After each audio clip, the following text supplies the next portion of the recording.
नमस्कार. 97 कुळीमध्ये आपल्या सगळ्यांचं स्वागत आहे.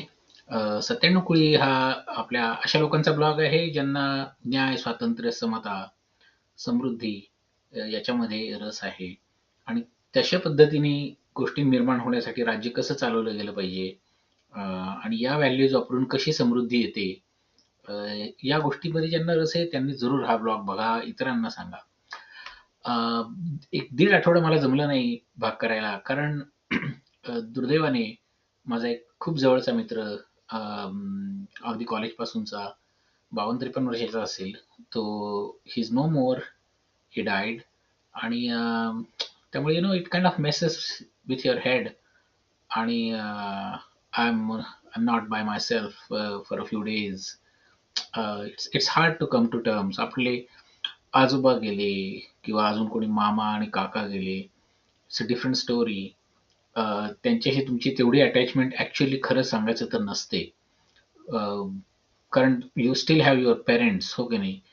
की पेरेंट्स असतात आणि तुमचे भाऊ-बहीण असतात आणि मित्र असतात, which is where your more attachment is. आणि व्हेन युअर जे असे लोकं जातात की जे तुमच्या आयुष्याचा भाग असतात, it just messes with your head. आणि I think if you look at Iran war, की जे आजचा आपला जो विषय आहे इराणचंच युद्ध, तुम्ही कल्पना करा की एखादा देश, इराण काय आहे किंवा इराक काय किंवा अफगाणिस्तान काय किंवा सिरिया काय, एखादा देश जेव्हा अख्ख्या पिढ्याच्या पिढ्या बर्बाद होतात, त्यावेळी त्यांच्या मनात काय, त्या तिथल्या लोकांच्या मनात किती निराशा येत असेल, त्यांचं आयुष्य किती उद्ध्वस्त होत असेल, तुम्ही कल्पना करा.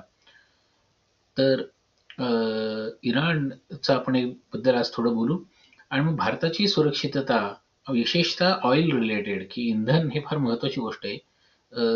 त्याबद्दल आपण बोलूयात.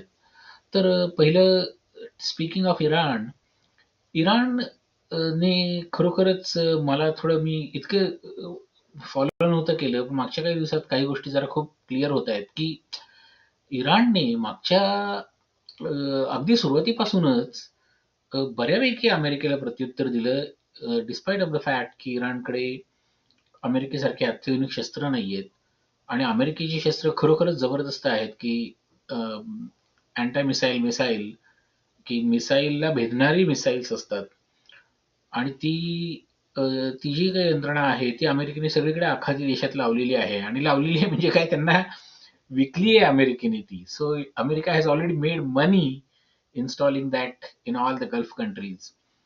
आणि अ, इराणने काय केलं, की त्या सगळ्यांना फसवेल अशी त्यांची व्यूहरचना केली आणि त्यांचे खूप चीप ड्रोन्स त्यांनी पाठवले आणि त्यांनी अ, अमेरिकेची ते सगळी जी काही मिसाईल यंत्रणा होती ती पूर्ण वापरून टाकली, की कारण they had to use it, की जर तुम्हाला 500 मिसाईल इराणचे चीप ड्रोन्स 500 एकाच वेळी येत असतील, तर they had to fire at them in order to, कारण you don't know which drone is carrying substantial amount of payload आणि how dangerous a payload.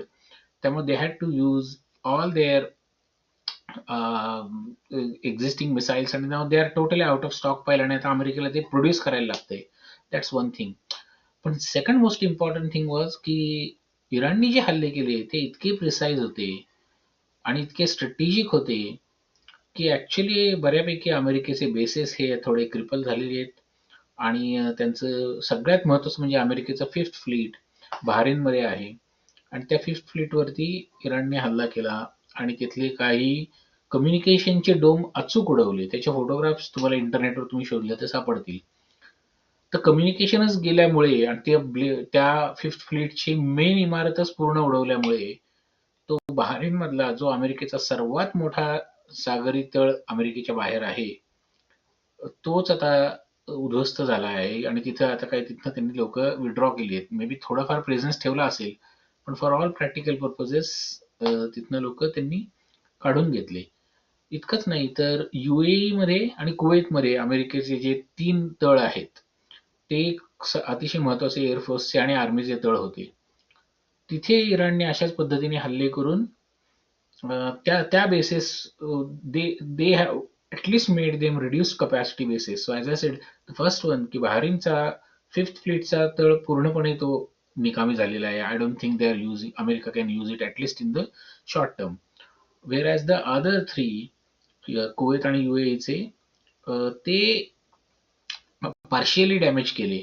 पण सगळ्यात महत्त्वाच्या काही काही गोष्टी अशा आहेत, की इराणनी त्यांची ड्रोन्स वापरून अमेरिकेचे काही काही असे महत्त्वाची विमानं पाडली, की एवॅक्स फॉर एक्झाम्पल, की एवॅक्सची जी यंत्रणा असते, ते हवेत एक विमान असतं आणि ते अख्ख्या अ, हजारो मैल किंवा 800 ते 1000 मैल एरियावरती नियंत्रण ठेवतं आणि सगळं इन्फॉर्मेशन कोऑर्डिनेट करतं across all of your assets, की तुमची जहाजं असतील, तुमचे काय म्हणायचं त्याला रणगाडे असतील, तुमची विमानं असतील, या सगळ्यांना ते कोऑर्डिनेट करतं. त्याला मिलिटरीचं थिएटर म्हणतात. आणि हे मिलिटरी थिएटर जे असतं हे सगळं एवॅक्सच्या द्वारे कंट्रोल होतं. ते एवॅक्सचे विमानच यांची उडवली, अमेरिकेची उडवली इराणनी. तर सांगायचा मुद्दा असा, की इराण हे अदरवाईज आपण त्यांना धर्मांध वगैरे असा प्रचार आपण ऐकू येतो. पण ते हे धर्मांध माणसं हे असल्या गोष्टी करू शकत नाहीत. स्ट्रॅटेजिकली उत्तर देणं, आपले संपूर्ण इराणचं जे काही दारुगोळा बनवायची क्षमता आहे, त्यांचे जे काही डेपोज आहेत, त्यांचे जे मिलिटरी तळ आहेत, त्यांचे जे क्षेपणास्त्राचे तळ आहेत, ते इराणच्या अख्ख्या भूभागावर त्यांनी इतके स्ट्रॅटेजिकली पसरवलेत, की अमेरिकेने एक नाही दोन नाही तब्बल 20,000 हल्ले केलेत. 20,000 हल्ले करून सुद्धा इराण प्रत्युत्तर देऊ शकते. तर याचा अर्थच असा आहे, की इराण हे धर्मांध वगैरे आहे, थोडंफार असेलही हू नोज, पण त्यांच्याकडे त्यांचं मिलिटरी आणि त्यांचं राज्य चालवणारा वर्ग हा डोकं शाबूत असलेले लोक आहेत. हे कुणीही मठ्ठ लोक नाहीयेत, भ्रष्ट लोक नाहीयेत. ते काय म्हणायचं त्याला ती किंवा विकले गेलेले तर नक्कीच नाहीयेत. भ्रष्ट असतील, कदाचित ते देश चालवून स्वतःचा फायदा करत असतील. पण ते परकीय शक्तींना विकले गेलेले लोक नाहीयेत, ह्यात काहीच शंका नाही. मग आता कमिंग बॅक टू इंडिया, की भारताच्या सुरक्षिततेचा कसा काय खेळखंडोबा होतोय, याबद्दल बोलू. फक्त एकच मुद्दा शेवटचा आता सांगतो, की इराण हे सगळं जरी कितीही खरं असलं, तरी हा असा अजिबात डोक्यात भ्रम घेऊ नका, की इराण अमेरिकेला हरवते. एक लक्षात घ्या, की अमेरिका हे अमेरिकेच्या दृष्टीने कुठलंही युद्ध हे इतकी किरकोळ गोष्ट आहे. दिवसाला 1 अब्ज डॉलर्स किंवा 3 अब्ज डॉलर्स जरी खर्च झाले, तरी वर्षाला ते $1 ट्रिलियन आणि अमेरिका ते सहन करू शकतं. कारण अमेरिकेचं उत्पन्न, वार्षिक उत्पन्न $30 ट्रिलियन आहे. $1 ट्रिलियन खर्च करणं अमेरिकेच्या दृष्टीने काहीही मोठी गोष्ट नाहीये. तर हे लक्षात घ्या, की for America it's not a it's not a war for their existence. It's a war to win something that they don't have. हो का नाही? की ऑइल असेल, भूभाग असेल, दुसऱ्या देशावर कंट्रोल असेल. तर फॉर अमेरिका हे युद्ध त्या पद्धतीचं आहे. व्हेअरॅज फॉर इराण हे स्वतःच्या अस्तित्वाची लढाई आहे. हा फरक लक्षात घ्या. आणि त्यामुळे ह्या असल्या गोष्टी डोक्यात कधीही आणू नका, की अमेरिका हारतं आहे किंवा काय. हां, अमेरिकेचे उद्दिष्ट त्यांना कदाचित साध्य नाही करता येणार. आणि आपण उद्दिष्टांबद्दल काही दिवसांपूर्वी बोललो होतो, की हे युद्ध कदाचित त्याच्यामागे दुसरं काहीही उद्दिष्ट नाहीये. तर ते एप्स्टीन फाईल्सचं सगळं प्रकरण फारच मोठं वाढत चाललं होतं. ते शांत करण्यासाठी एक युद्ध उकरून काढलेलं असू शकतं. आणि एप्स्टीन फाईल्समध्ये आपल्याला काय दिसलं? तर एप्स्टीन फाईल्समध्ये आपल्याला अशी पद्धत दिसली, की जगातले सगळ्यात जे मोठमोठे वेगवेगळ्या देशातले नेते आहेत, इन्क्लुडिंग अमेरिकेतले, त्यांना कसं बायका वापरून वश केलं जातं आणि त्यांना ब्लॅकमेल केलं जातं आणि मग ती माणसं हे म्हणतील तेच त्यांना करायला भाग पडतं. आणि मग ही माणसं म्हणजे काय, की अमेरिकन साम्राज्य म्हणा किंवा त्याला डीप स्टेट म्हणा किंवा अजून काही म्हणा, की जगाला कंट्रोल करणारी जी शक्ती आहे, ती अशा अदृश्यरित्या कसं बायका आणि स्त्रिया वापरून लोकांना ब्लॅकमेल करतं. वेगवेगळ्या नेत्यांना सगळ्या क्षेत्रातल्या तुम्ही कलावंत असाल, नाहीतर तुम्ही खेळाडू असाल, नाहीतर तुम्ही अर्थतज्ञ असाल, नाहीतर तुम्ही पॉलिटिशियन असाल, नाहीतर तुम्ही मिलिटरीचा लीडर असाल, it doesn't matter. If you have any kind of power, substantial power, if you are leading IMF, if you are leading तुम्ही काय कुठेतरी कुठले तरी मिनिस्टर आहात, तुम्ही प्राईम मिनिस्टर आहात, then you are the target. आणि देन त्यांना सगळ्यांना अशा अनेक पद्धतीच्या इंडस्ट्रियलिस्ट असाल, अशा अनेक पद्धतीच्या लोकांना वापरून ते एप्स्टीनचं त्यांनी ती एक पद्धत उघडकीस येत होती. पण ती पद्धत उघडकीस येते म्हटल्यानंतर असं दिसतंय, की हे युद्ध उकरून काढलंय. असं आता मीच नाही, अनेक लोक म्हणतायत. पण विल सी काय होतंय पुढे. पण as far as the war goes, Iran so फार त्यांनी सस्टेन केलंय. इतकंच नाही तर त्यांचा त्या खाडीवर ताबा आहे. आता त्या खाडीवर ताबा असल्यामुळे भारताचं ऑइल आणि गॅस संपूर्ण थांबले. जगातला 70% गॅस हा त्या खाडीतून निर्यात होतो आणि जगातलं 20% ऑइल त्या इराणच्या त्या खाडीतनं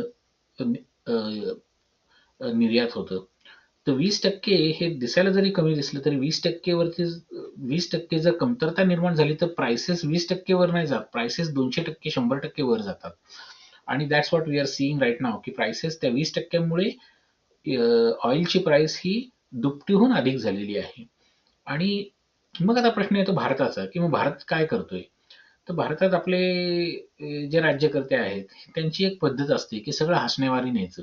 सगळं किरकोळ आहे, आमचा कंट्रोल आहे, हे दाखवत राहायचं. खरं काय ते कधीच बोलायचं नाही. कारण खरं बोलणं हे आपल्याकडे हा प्रकारच नाही. काहीतरी भोंदूपणा करत बोलणं, इलेक्शन आली की गुहेत जाऊन अ, अ, तपश्चर्या करणारी लोकं, स्वतःला दैवी मानणारे हे लोकं, हे कधीही अ, त्यांना सत्य आणि त्यांचा संबंध विशेष नाही. तर भारताला ॲक्चुअली परिस्थिती अशी आहे, की मुंबईमध्ये आता वडापाव आणि हॉटेलं बंद व्हायची वेळ आलेली आहे. किंवा ते बरेचसे 50% झालेले आहेत असं मी ऐकून आहे. आणि मग सरकार तुम्हाला सांगते, की तुम्ही गॅस वापरू नका, तुम्ही ऑइल गाड्या चालवू नका. तर हा त्याच्यावरचा उपाय आहे का? तो उपाय नाहीये. तर कुठलंही सार्वभौम राष्ट्र त्यांनी काय करायला पाहिजे? त्याने अमेरिकेशी प्रोटेस्ट केला पाहिजे, की तुमच्या युद्धामुळे आमचं नुकसान होतंय. आणि you should really prostate loud, कारण तुमचं नुकसान काय एका माणसाचं होत नाहीये. 140 कोटी भारतीय लोकांचं नुकसान होतंय. 1.4 बिलियन. आणि भारत हा जगातल्या प्रत्येक 7 माणसामागे एक माणूस हा भारतीय माणूस आहे जगात. त्यामुळे तुमच्या त्या एका अट्टहासापायी आपल्या देशाचं नुकसान होतंय हे म्हणण्याचं नीती धैर्य का नाहीये भारतातल्या राज्यकर्त्यांकडे? असं का भारत बोलू शकत नाही? हो की नाही? का अमेरिका का नाही बोलू शकत आहे? Why can't you just simply raise the, काय त्यासाठी काय आरडाओरडा करायची गरज नाही. Just say it. बोलतही नाहीत. आणि ते बोलत यासाठी नाहीत, की भारताचे राज्यकर्ते, भारताची सध्याची ही जी काही हिंदुत्ववादी पिल्लावळ आहे, ही पिल्लावळ ही भारताच्या हिताची नाहीये.